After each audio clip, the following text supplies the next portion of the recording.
साथियों नमस्कार। साथियों आनंद से रहें और प्रकृति के साथ सुरक्षित रहें।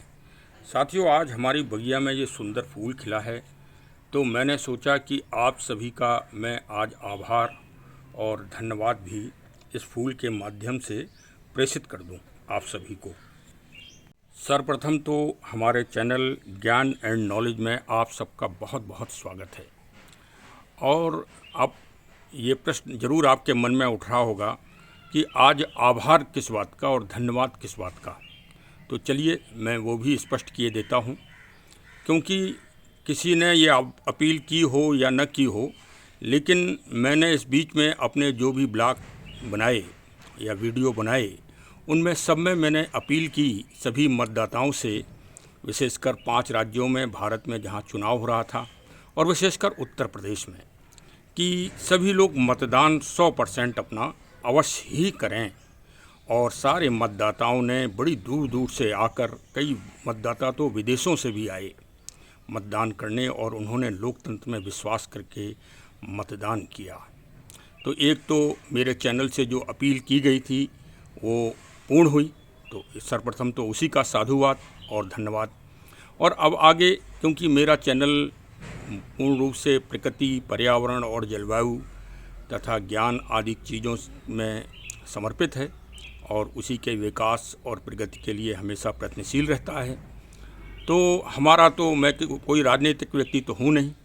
मेरी एक अपील थी कि आप उसी राजनीतिक दल को, उसी प्रत्याशी को अवश्य जिताएं जो कि प्रकृति, पर्यावरण, जलवायु के संरक्षण के लिए अच्छी योजनाएं बनाए, अच्छी नीति बनाए, जनता का कल्याण करे, समाज का कल्याण करे और पेड़ पौधों की रक्षा करे। तो चलिए अब इसी संदर्भ में आगे हम बात करेंगे कि वास्तव में हमारे देश के मतदाताओं ने उसी पार्टी को और उसी दल को और उन्हीं प्रत्याशियों को जिताया है जो हमारी अपील में पूरी तरह फिट बैठ रहे हैं। और इसके लिए मैं सारे मतदाताओं को और जनता को अपने चैनल की तरफ से बहुत बहुत साधुवाद देना चाह रहा हूं। और मैं निष्पक्ष विवेचना करूंगा। आप जो अब विश्लेषण सुनेंगे वो एकदम नया विश्लेषण होगा, वो चैनल एनएल वालों से हट के है। आप सुनिए ज़रूर और आप नई चीज़ पाएंगे कि वास्तव में भारत विश्व गुरु, जो एक चलते ही रहता है, लोकोक्ति चलती रहती है कि भारत भाई विश्व गुरु है। वास्तव में कल के परिणाम 10 मार्च को जो परिणाम देश में आए और उनसे स्पष्ट हो गया कि भारत वास्तव में विश्व गुरु है। भारत वो नई चीज़ दे रहा है पूरी दुनिया को जो आज तक कोई देश दे नहीं पाया। कोई विकसित देश चाहे जो कुछ भी कहें समाज की व्यवस्था के लिए, लेकिन समाज के प्रबंधन और समाज की व्यवस्था के लिए एकदम नई चीज़ समाज और हमारे मतदाताओं ने दी है। मैं उसको अभी आपका विश्लेषण करूंगा और आप वास्तव में उसको समझेंगे भी। और आप हमारे विश्लेषण को गंभीरता से और चिंतन के साथ अवश्य सुनें, और जो भी आपको अगर अच्छा लगता है तो अच्छी प्रतिक्रिया दें, और यदि आपको उसमें कुछ तथ्य गलत लगते हैं तो गलत हमको सुझाव दें, जिससे हम भविष्य में और अधिक सुधार कर सकें और हमें प्रसन्नता होगी आपके कमेंट से। हमारा व हमारे चैनल का उत्साहवर्धन भी होगा और आपके अनमोल विचार भी हमारे चैनल को मिल सकेंगे। देखिए, वर्तमान समय में पूरे विश्व के परिप्रेक्ष्य में अगर आप चिंतन करें, या अपने देश के या नगर के या एक छोटे से गांव की व्यवस्था के बारे में अगर आप चिंतन करें, तो आप पाएंगे कि 2 सबसे बड़ी समस्याएं हैं और उन्हीं समस्याओं पे विश्व आज मतलब एक तरह से आंदोलित है या उसी में क्रियाशील है। और एक गांव भी क्रियाशील है, उसी तरह से पूरा विश्व पटल भी क्रियाशील है। सबसे बड़ी समस्या है प्रकृति, पर्यावरण, जलवायु संरक्षण की। जलवायु परिवर्तन जितने अधिक हो रहे हैं कि आज 11 मार्च को देखिए आप कितनी प्रचंड धूप हो रही है, ये जलवायु परिवर्तन है। और इससे अगर पूरी विश्व ने अगर संदेश और प्रेरणा नहीं ली तो आप ये समझिए कि हमारे आगे आने वाला समय बहुत ही कष्टकारी होगा। और कई जगह कष्ट दिखाई भी देने लगे हैं अभी तक। और दूसरी समस्या है जो सामाजिक व्यवस्था है, एक तो गरीबी उन्मूलन, दूसरा स्त्री महाशक्ति। तो ये दोनों परिप्रेक्ष पर विषय है और इन दोनों परिप्रेक्ष्य में इन चुनाव प्रक्रिया में बहुत बड़ा कार्य हुआ है। देखिए, वीडियो बड़ा हो जाएगा तो हम आज एक विषय को ले रहे हैं कि प्रकृति, पर्यावरण और जलवायु संरक्षण को ले रहे हैं, और दूसरी बार वीडियो में जो अगला वीडियो बनाएंगे या ब्लॉग बनाएंगे उसमें गरीबी उन्मूलन और स्त्री नारी शक्ति के ऊपर व अन्य प्रबंध तंत्र के ऊपर बातचीत करेंगे। वो विशेषकर वीडियो प्रबंध तंत्र के ऊपर होगा और प्रबंध तंत्र में भी सुंदरकांड के ऊपर होगा। और आप ये पाएंगे, मैं आज दावा किए दे रहा हूँ, जब आप उस विवेचन विश्लेषण को सुनेंगे कि इन चुनावों में पूरी तरह से सुंदरकांड का जो मोटिवेशन है और जो प्रेरणा है, जिस पे मैं लगातार 12 एपिसोड अभी तक बना चुका हूँ, वास्तव में इस चुनाव में मतदाताओं ने या जनता ने सुंदरकांड की जो नीतियाँ हैं, जो प्रेरणाएँ हैं, उन्हीं को जिताया है। उत्तर प्रदेश का चुनाव साधारण चुनाव नहीं है। उत्तर प्रदेश का चुनाव पूरे विश्व का चुनाव था, पूरे विश्व की नज़र थी इस पे।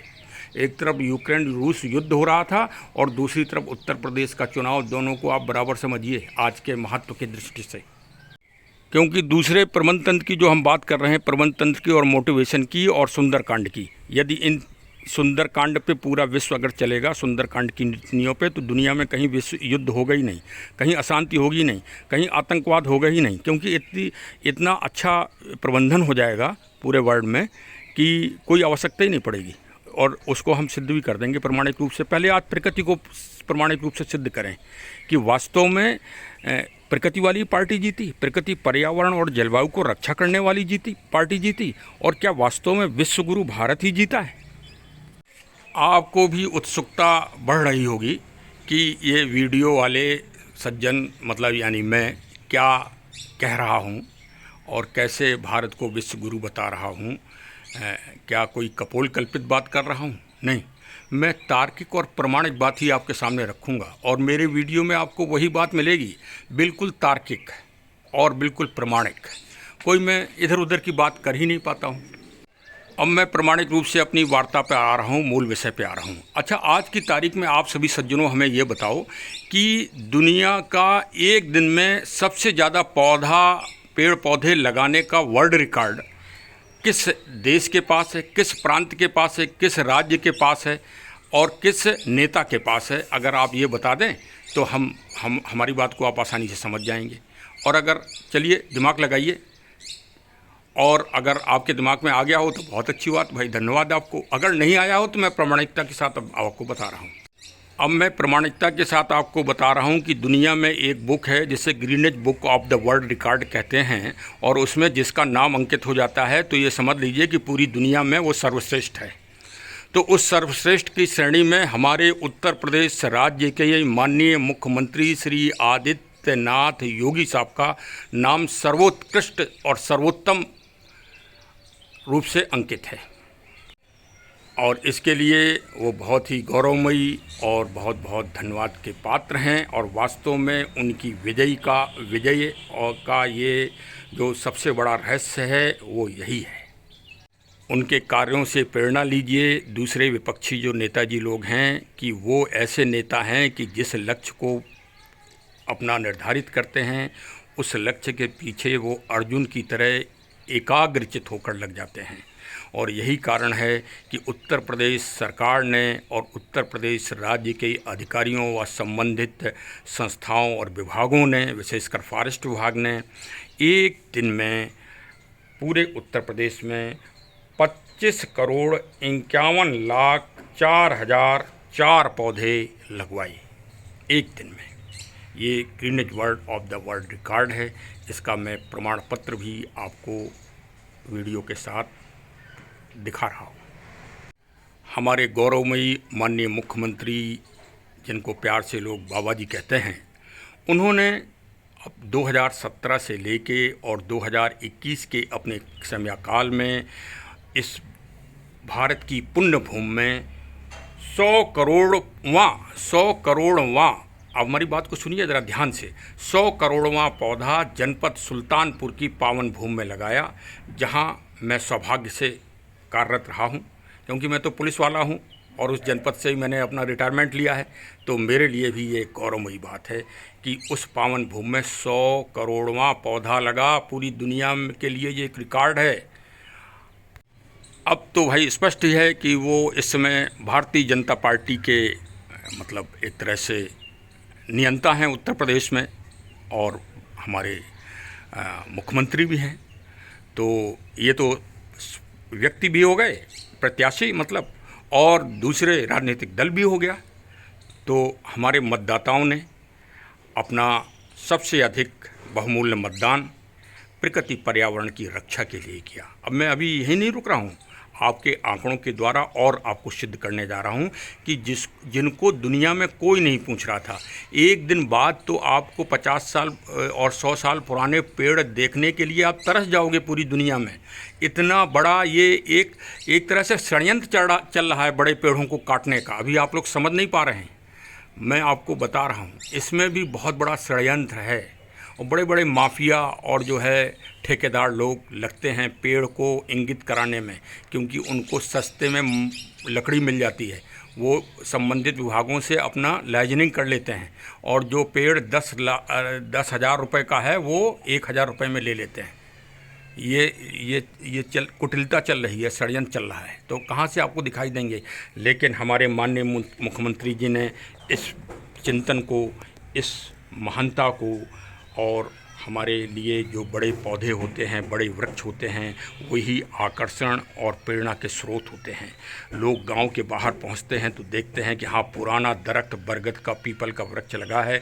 इससे ये दिखता है कि उस गांव में सकारात्मकता, अगर वृक्ष 200 साल पुराना है तो ये स्पष्ट होता है कि यहाँ 200 साल से संस्कृति और सभ्यता और सकारात्मकता स्थापित है। उस वृक्ष से दिखाई दे जाता है।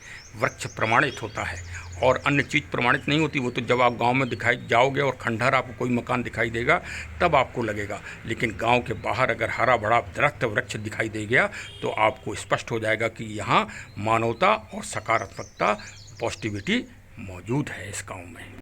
माननीय मुख्यमंत्री जी ने एक हेरिटेज वृक्षों, जो दीर्घ वृक्ष थे, उनके संरक्षण के लिए एक हेरिटेज योजना चलाई उत्तर प्रदेश सरकार, उत्तर प्रदेश प्रांत में।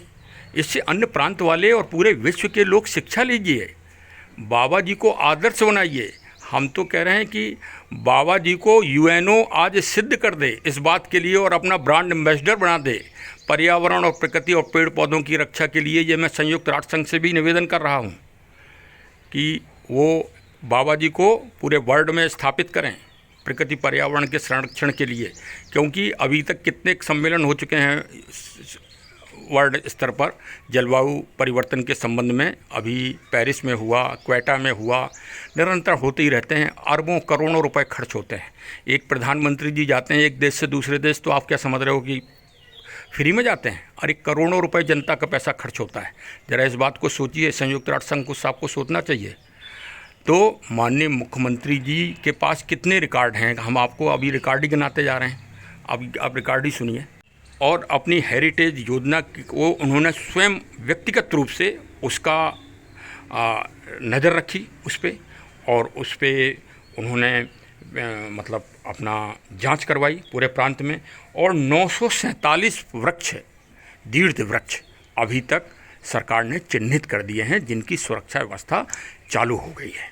और भी पौधे अभी आ रहे हैं। समाज सेवी लोग, गांव के लोग अपना अपना वीडियो भेज रहे हैं फॉरेस्ट डिपार्टमेंट में व संबंधित विभागों में, और चिन्हित किए जा रहे हैं। तो ये कितनी अच्छी योजना है वृक्षों को संरक्षित करने के लिए, वृक्षों के माध्यम से जनमानस में एक प्रेरणा उत्सर्जित करने के लिए। ये सोच आज तक कोई नहीं सोच पाया। इतने मुख्यमंत्री हुए, इतने प्रधानमंत्री जी हो गए, अरे किसी की नज़र ही नहीं गई आज तक।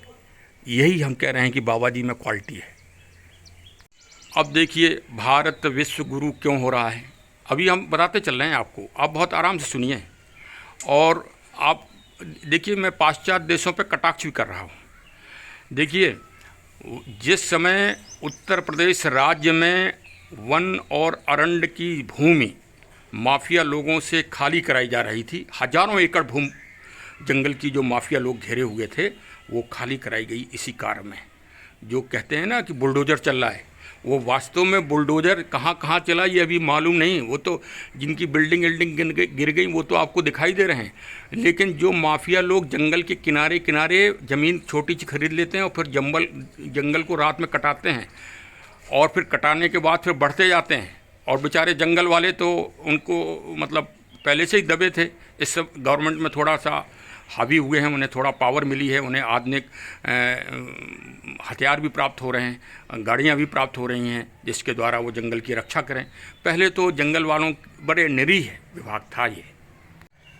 जिस समय पाश्चात्य देशों में ब्राज़ील और अमेजन के जंगल, ऑस्ट्रेलिया वगैरह में दावानल के रूप में, बड़वानल के रूप में जल रहे थे, हजारों लाखों एकड़ ज़मीन जंगल में जल के स्वाहा हो गई। वहाँ भी माफिया लोग काम कर रहे हैं, अभी आपको मालूम नहीं है। वहाँ सुनियोजित षड्यंत्र चल रहा है। वहाँ जो ज़मीन जल के खाली हो जाती है जंगलों की, वो ज़मीन में कॉलोनी डेवलप करने का अधिकार होता है पाश्चात्य देशों में। वहाँ षड्यंत्र चल रहा है। बाबा जी की, मुख्यमंत्री जी की सोच और नीतियाँ वहाँ भी पहुँचवाई है अमेरिका में और ब्राज़ील में और ऑस्ट्रेलिया में, कि जंगलों को संरक्षित इस तरह से करें जैसे बाबा जी ने यहाँ पे किया है। आपको बता दें, प्रमाणिक रूप से बता दें, 127 वर्ग किलोमीटर जंगल के क्षेत्र का विकास हुआ है इस समय, इन 5 वर्षों के समयकाल में। अब आपको समझ में आई अहमियत। और पूरे उत्तर प्रदेश में 25% हरियाली, जंगल की जो हरियाली है वो उसका विकास हुआ है।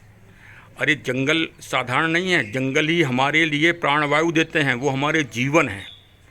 अच्छा, आप पूरी दुनिया का इतिहास उठा लो, पूरे दुनिया के ग्रंथ उठा लो, आखिर एक राजा का हम नाम ले रहे हैं। अब फिर लोग बात कहेंगे, दुनिया भर की बातें करेंगे, लेकिन हम नाम ले रहे हैं। भाई, शास्त्र में लिखने के लिए किसी ने मना थोड़ी किया था कि आप अपने शास्त्रों को अच्छी तरह से मत लिखो।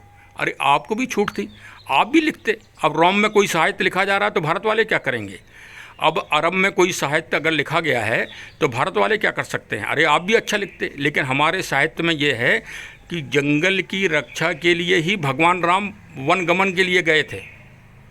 जब जंगल का उनका आदेश हुआ कि अरण्य में तुम्हें वनगमन में जाना है, तो भगवान राम खुश हुए, आनंदित हो गए और उन्होंने धन्यवाद दिया कि जंगल तो हमको स्वर्ग के समान मिला है और हम जंगल जाएंगे। और जंगल में जाके भगवान राम ने क्या किया? जंगल की रक्षा की, जंगल में ज्ञान की अभिवृद्धि कराई, मुनियों और ज्ञान का संरक्षण किया। भारत के जंगल ऐसे हैं जहाँ ज्ञान उत्सर्जित होता है, दुनिया के जंगल नहीं है ऐसे। दुनिया के जंगल में अभी भी वही लोग रह रहे हैं जो पहले रह रहे थे, लेकिन भारत के जंगलों में ज्ञान बसता है और ज्ञान उत्सर्जित होता है, आविष्कार होते हैं। ये भारत के जंगलों में और दुनिया के अन्य जंगलों में अंतर है। तो इस गवर्नमेंट में उनका भी विकास हुआ है। देखिए, मैं आंकड़ों के साथ बता रहा हूँ साहब, और आप कहीं भी ये आंकड़े चेक कर लें। अगर हम कहीं गलत हों तो आप बिल्कुल हमको कटाक्ष करना। तो इस तरह से श्री आदित्यनाथ योगी जी, माननीय मुख्यमंत्री जी के नाम कई वर्ल्ड रिकॉर्ड हैं, और वो भी पेड़ पौधे, पर्यावरण और जलवायु के संरक्षण के लिए हैं, जो उनको वास्तव में विश्व गुरु आज बना रही है। वो एक साधारण बाबा नहीं हो गए वो आज, क्योंकि सबसे बड़ी समस्या दुनिया में अगर आज कोई है और दुनिया जिससे चिंतित है, वो रूस यूक्रेन युद्ध ऐसे तो होते ही रहेंगे, लेकिन सबसे बड़ी अगर चिंता है दुनिया को आज की तारीख में तो जलवायु परिवर्तन से है। क्योंकि समुद्र का पानी बढ़ता जा रहा है, हिमालय की बर्फ़ और अटलांटिका की बर्फ़ गल रही है। रोज़ जो है कई नगर और कई गांव जो समुद्र के किनारे बसे हैं वो समुद्र में समा रहे हैं।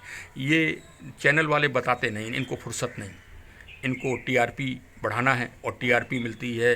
जो पता पड़ा कि कासगंज से कौन जीत गया, कायमगंज से कौन जीत गया, फर्रुखाबाद से कौन जीत गया, लखीमपुर से कौन जीत गया, इसको जनता सुनती है। इन चीज़ों को कोई बहुत अच्छे लोग सुनते हैं, ऐसी बात नहीं। समाज तो प्रकृति पर्यावरण की रक्षा से ही चल रहा है। तो चलिए, हम तो सुनाएंगे, कोई सुने या ना सुने, लेकिन हम रोज़ सुनाएंगे ज़रूर आपको कुछ ना कुछ नई चीज़ ज़रूर पेड़ पौधों के और प्रकृति पर्यावरण के बारे में सुनाएंगे। इसलिए आप हमारे चैनल को ज़रूर सब्सक्राइब कर लीजिए और आनंद लीजिए प्रकृति का। साथ में पर चर्चा भी अच्छी होगी। जैसे आंकड़ों से हम बताते हैं, तो अगर नए बच्चे जो परीक्षा दे रहे हैं, प्रतियोगिता परीक्षा दे रहे हैं या अन्य ज्ञान आजकल प्रत्येक आदमी को रखना चाहिए, और विशेषकर हमारी महिला जगत के लोग हैं, इनको भी ज्ञानवान होना चाहिए। और अच्छा भाई, रिकॉर्ड तो व्यक्तिगत ही बनते हैं, तो वो रिकॉर्ड तो हमने बता ही दिए कि माननीय मुख्यमंत्री जी के हैं, लेकिन कभी इस पे भी तो नज़र डालें कि ये सब मार्गदर्शन किसका चल रहा है। मार्गदर्शन भी तो किसी का होता है। तो मार्गदर्शन तो भारत में आज एक ही महान जो हमारे प्रधानमंत्री जी हैं, श्री नरेंद्र भाई मोदी जी, उन्हीं का चल रहा है। तो उनके मार्गदर्शन में ही ये सारा कार्य हो रहा है, और उनके मार्गदर्शन में ही प्रकृति, पर्यावरण और जलवायु का संरक्षण हो रहा है। अभी क्वेटा में जो सम्मेलन हुआ था, या पेरिस में जो सम्मेलन हुआ, जिसमें अमेरिका जी के तत्कालीन राष्ट्रपति महोदय आधी मीटिंग छोड़ के भाग गए, वहाँ पर भारत सरकार के माननीय प्रधानमंत्री जी ने ही जलवायु संरक्षण के लिए विश्व पटल पर मोर्चा उठाया पेरिस सम्मेलन में, और दुनिया को दिखा दिया कि कोई प्रकृति पर्यावरण की रक्षा करे या न करे, भारत इस कार्य को पूरा करेगा। क्योंकि भारत आदिकाल से और प्राचीन काल से प्रकृति और पर्यावरण की संस्कृति को ही विकसित करता चला आया है। इसी में समर्पण है भारत का आदिकाल से। देखिए, दुनिया में कई संस्कृति और सभ्यताओं का विकास हुआ है, तो भारत में जो संस्कृति और सभ्यता का विकास हुआ, वो प्रकृति पर्यावरण की सभ्यता के संरक्षण का हुआ। और वास्तव में आयुर्वेद के रूप में भारत विश्व गुरु तो है ही इसमें।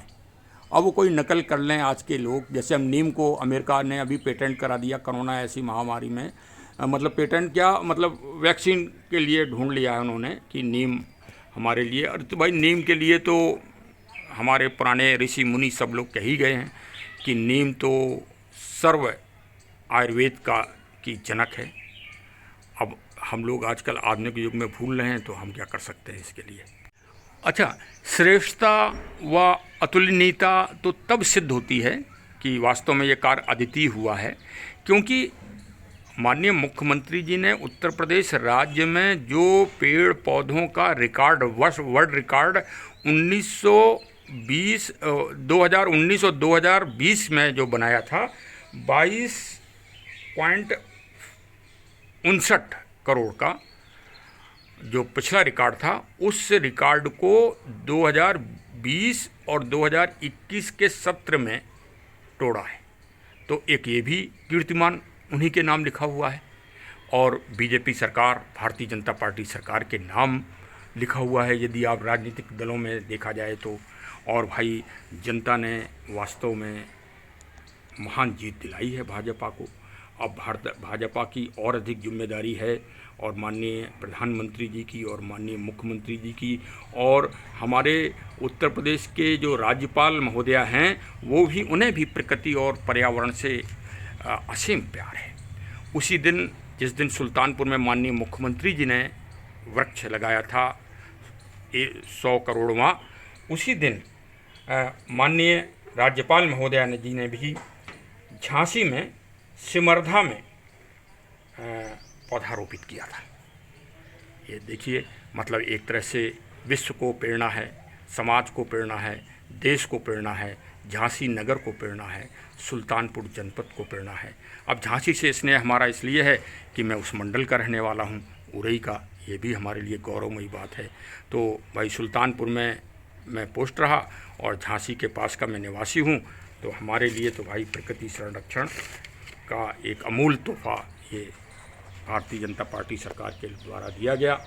और मैंने अपने वीडियो में जो अपील की, मैंने कभी ये नहीं कहा, और न मैं कहता हूँ कि आप फला पार्टी को जिताइए या फला प्रत्याशी को जिताइए। मैंने तो ये कहा था, जनता से अपील की थी कि जो सरकारें, जो राजनीतिक दल, जो प्रत्याशी प्रकृति, पर्यावरण, जलवायु संरक्षण, पेड़ पौधों के संरक्षण, संवर्धन के लिए अच्छी योजनाएं बनाएं, समाज का कल्याण करें, उनको आप अवश्य जिताएं भारी मतों से। और जनता ने वह प्रामाणिक रूप से सिद्ध कर दिया।